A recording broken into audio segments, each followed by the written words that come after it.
Olá! Já parou para pensar se um livro poderia fazer mais do que só contar uma história? E se ele pudesse, de verdade, reprogramar a mente? É sobre isso que a gente vai conversar hoje. Vamos mergulhar num método literário bem diferente, criado justamente para isso, expandir a consciência dando um nó na nossa lógica e criando novas conexões no cérebro. Bom, e tudo isso começou com uma pergunta. Uma daquelas que provavelmente todo mundo já se fez alguma vez. Por que as maiores verdades da vida parecem escapar da nossa razão?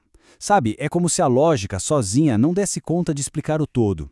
Foi essa inquietação que deu start numa busca por um jeito mais profundo de entender a realidade.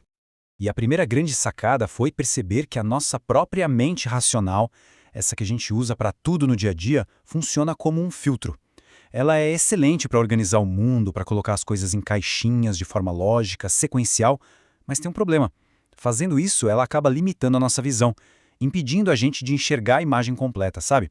Aquelas realidades mais complexas que estão todas interligadas.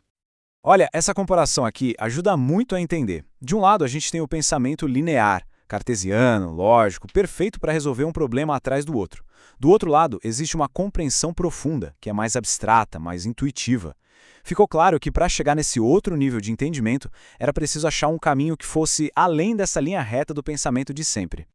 Mas a ideia nunca foi abandonar a razão. De jeito nenhum. A questão era construir uma ponte. Uma ponte que fosse bem sólida, ligando o racional com o intuitivo, a ciência com a espiritualidade.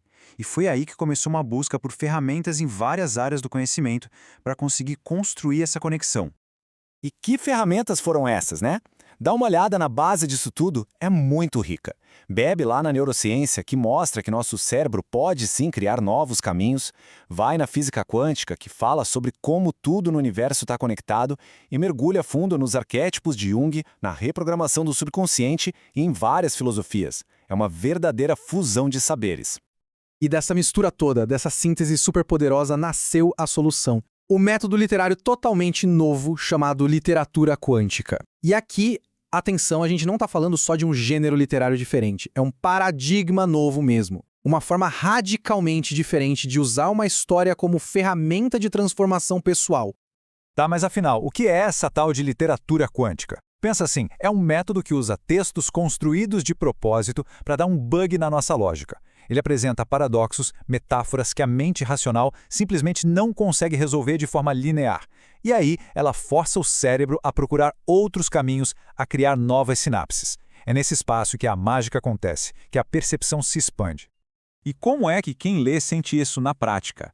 A jornada acontece em 3 passos. Primeiro vem a estranheza. A mente lógica fica ali, lutando para entender o texto, que parece confuso. Só que essa confusão é o gatilho. Ela força o cérebro a criar novas sinapses, ativando ondas cerebrais ligadas ao relaxamento, à criatividade. E por fim vem a compreensão. O significado de verdade não vem da história em si, ele emerge de dentro da própria pessoa. E isso nos leva diretamente ao coração do método. Como exatamente isso funciona? A resposta está em 5 elementos-chave, 5 ferramentas simbólicas que são colocadas na narrativa para provocar respostas neurológicas e emocionais bem específicas. São os chamados elementos de neuroassociação.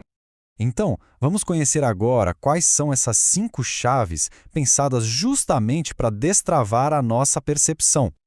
E aqui estão eles, os principais elementos de neuroassociação. Primeiro, o dragão dourado. Ele ativa o arquétipo do mago, sabe? Para despertar aquele sentimento de elevação, de admiração. Depois, a bússola no externo, um símbolo poderoso que âncora a união entre razão e emoção, trazendo segurança, serenidade. O lago espelho é um convite para a gente mergulhar no nosso próprio inconsciente, para a autoobservação, para o autoconhecimento profundo. Já os códigos lumínicos, esses são fascinantes. Funcionam como uma linguagem que fala direto com o nosso subconsciente, despertando fascínio, mistério. E por fim, a frase gatilho, que é a chave mestra, projetada para dissolver de vez a resistência da mente racional. Com ferramentas tão específicas, talvez surja a pergunta, mas para quem é essa jornada final? E a resposta é bem ampla, porque o método foi criado para conversar com diferentes tipos de pessoas, diferentes tipos de mentes. É uma ferramenta para os mais racionais, que vão encontrar aqui uma base científica, para os holísticos que veem a conexão em tudo, para os filósofos que vivem buscando o porquê das coisas, para quem é focado em desenvolvimento pessoal e, claro, para os curiosos, ou para qualquer pessoa que queira simplesmente viver um momento presente de um jeito surpreendente e com mais qualidade. E finalmente, chegamos àquela frase gatilho, a chave que abre a porta. É um paradoxo. O livro te lê enquanto você o lê. A mente racional tenta processar isso, mas não consegue. E é nessa pequena pausa, nesse curto-circuito do pensamento lógico, que um portal se abre para a intuição, para o inconsciente.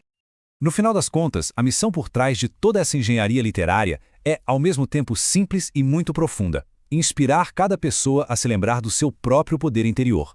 E por isso, a gente termina com a mesma pergunta que a obra deixa no ar: quem é o mago que habita em nós?